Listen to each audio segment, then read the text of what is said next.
एक समय की बात है जब एक गांव में एक छोटा सा परिवार रहता था। उस परिवार में शांति और उसके माँ बाप रहते हैं। शांति अपने माँ बाप की देखभाल करती थी। उनके पास काफी जमीन थी जिस पर शांति खेती किया करती थी। पूरे घर की जिम्मेदारी उसके ऊपर थी जो वो काफी अच्छे से निभा रही थी।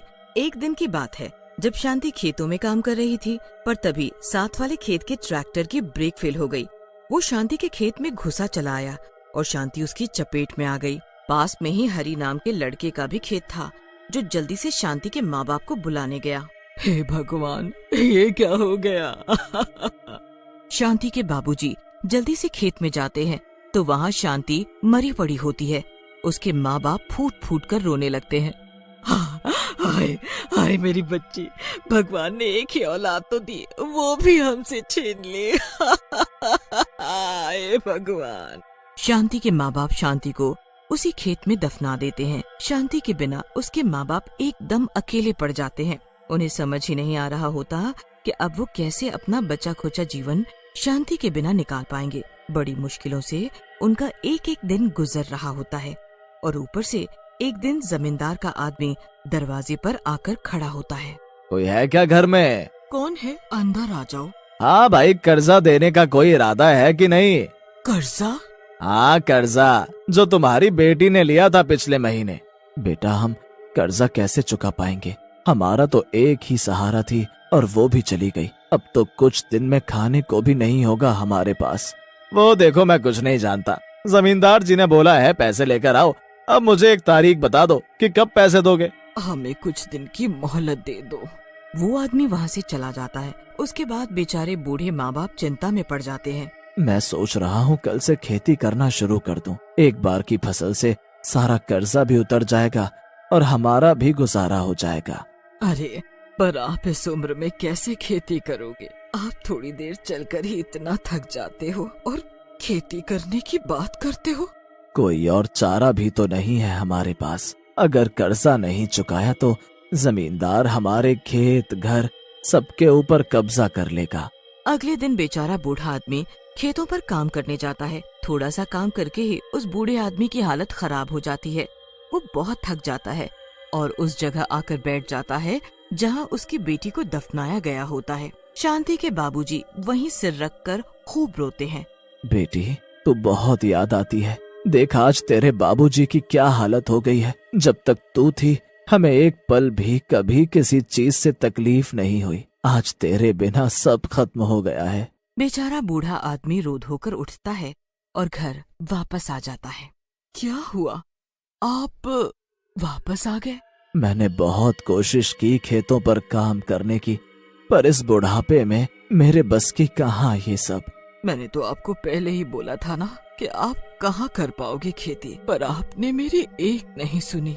हाँ, अब समझ आ गया, पर अब ये खेत, ये घर सब हमसे छिन जाएगा। क्या होगा अब हमारा? बेचारे बूढ़े बाप इसी चिंता में भूखे सो जाते हैं और उधर खेतों में जमीन से एक धुआं उठता है।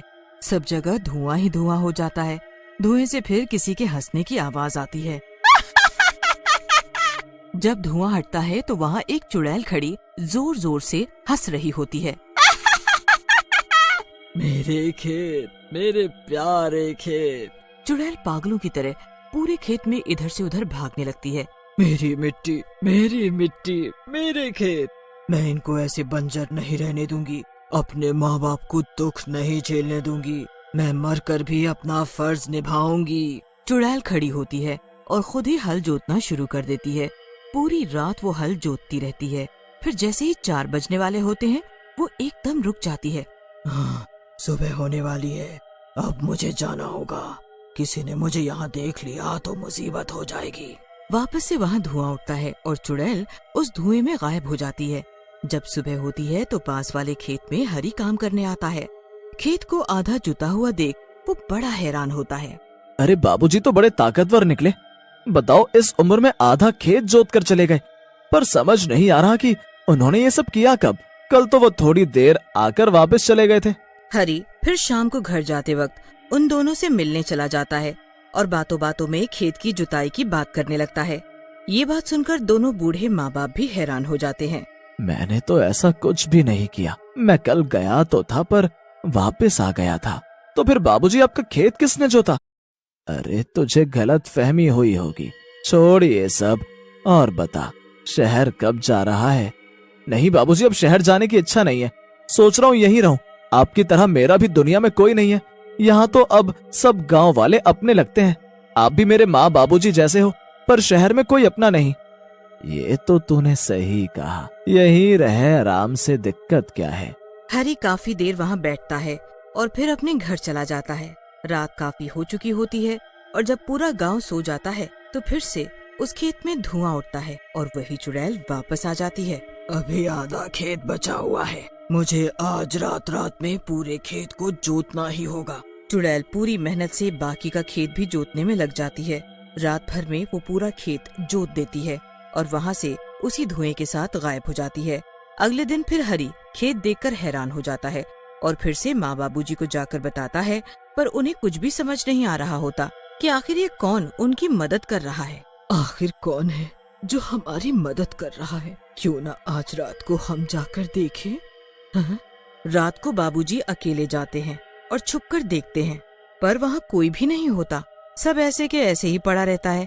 काफी देर इंतजार करके वो थक जाते हैं और घर वापस आ जाते हैं। उनके जाने के बाद जब 12 बजते हैं तो चुड़ैल फिर से आ जाती है। आज तो मुझे बीज बोने हैं, ये तो चलो आसान काम है, मैं एक रात में ही कर दूंगी। जल्दी फसल उगने लगेगी और सब मुसीबत दूर हो जाएगी। चुड़ैल फटाफट पूरे खेत में बीज बो देती है। जब थोड़े दिन बाद खेत में छोटे छोटे अंकुर निकलने लगते हैं, तब हरी जल्दी से माँ बाबूजी के पास जाता है और उनको खेतों में लेकर आता है। अरे ये तो वाकई चमत्कार हो गया। मुझे नहीं पता, पर ये तो सच में चमत्कार ही है। पूरे खेत में फसल उगना शुरू हो गई और देखो, जहाँ मेरी बेटी है वहाँ एक घास तक नहीं उग रही। माँ बाबूजी उस जगह जाकर बैठ जाते हैं और शांति को याद करके खूब रोते हैं।